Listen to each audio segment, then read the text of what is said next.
You know what I always say, my brother? I always say that Umkhonto Wesizwe has brought the DA and the EFF much closer together. I always say that. You would remember that after a 10-year celebration, the EFF in 2023, July 2023, there was this growing feeling that EFF was growing, and it was growing rapidly, that it could very well be an alternative to the ANC, that it could replace the DA as a viable alternative. So much so that even the DA even went on to publicly declare EFF as its enemy number one. You remember that? As its enemy number one. The EFF. So between July and December of that 2023 year, EFF and DA sort of rhetoricked about each other as if though they were real enemies. They believed they were enemies because of what they both stand for, what they both represent. They believe they are historical enemies. And then, then Umkhonto Wesizwe comes into the space. Umkhonto Wesizwe comes into the space. Now, remember, Umkhonto Wesizwe is announced in December 2023. 9 years since EFF, 10 years since EFF was formed. 10 years since EFF was formed. The DA has worked with EFF from 2016 after the municipality elections.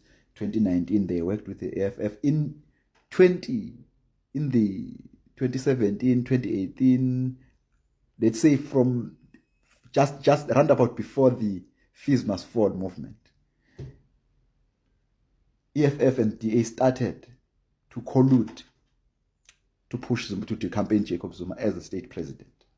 They started to collude. They started, they became so cozy with one another that the DA had to recall Lindiwe Mazibuko. You remember the Harvard story? Lindiwe Mazibuko was recalled because at that time, coziness with the EFF started to create a black caucus within the EFF. You remember that DA that actually voted for black empowerment, something in parliament, and the DA had a problem with that. And then they started to organize themselves as Abantu Abamnyama within DA. And they were, within DA trying to push the pro-black agenda, you remember? Which ultimately is the reason why Mosima Mane was kicked out of the DA anyway. Because they started to fraternize with pro-black empowerment things. Okay. Asidluleke lapho. Elections ayafika and it looked like there would be a progressive relationship between MK and EFF. Because in as much as the DA no longer regards EFF as its enemy number one, but it still regards EFF as its enemy, and actually the DA becomes preoccupied with ensuring that the Doomsday Coalition, as they called it, does not happen after elections. So it still had a problem with the EFF. It still had a bigger problem with MK. And some members of the AA have even come out to say they thought EFF was a big deal, but MK is a real big deal, and that MK is coming for everything. They have not echoed a similar sentiment about the EFF. All of that goes to the heads of the leaders of the EFF. They start resenting MK. Because now MK is everything they wish they could be. MK. And it gets worse when Floyd Shivambu leaves EFF to join MK, when Mzwanele Manyi, when and some others, they become part of MK.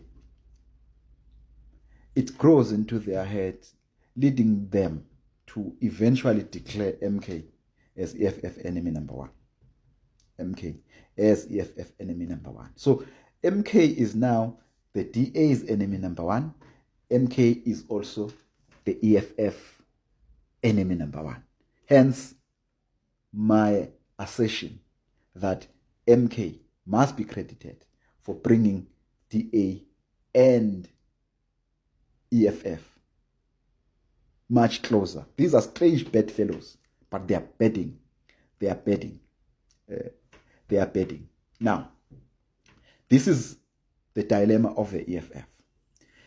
What Malema emva elections, what they tried, but they were targeting the basket, the very same basket. But that basket, that constituency, was also attracted to MK. That is what he said. So MK is the competition. And in his mind, ubuswa ilento ethi, without MK, EFF would be in a much better position politically than it is right now. Hence, I say, one, MK must be credited for bringing these two strange bedfellows together. EFF, two, EFF is suffering from a political jealousy on MK, because MK has in the short period of time achieved what the EFF has not been able to achieve in its 10 years of existence. So that has to be the source of some political envy, I think. Some political envy. So why do I say that amounts to an existential crisis for the EFF? Is because if EFF does not play this one right, it could lead to its extinction. Because as shown by the number of people, some of whom have left the EFF to join MK, MK is a better alternative, even more so than the EFF. So that is the problem. That is why, so working with DA, voting with DA, causing up to DA is a desperate move on the part of EFF. Because EFF, again, is trying to set itself apart from MK. It has decided to also use postures that are anti-MK, because it's trying to say, because it understands that as long as MK is around, EFF might not amount to anything. So MK poses existential crisis to EFF without doing anything at all. Why? Because the very constituency that EFF targets specifically is also attracted to what MK has to offer. MK is targeting everybody, but EFF has limited its political target to a specific constituency.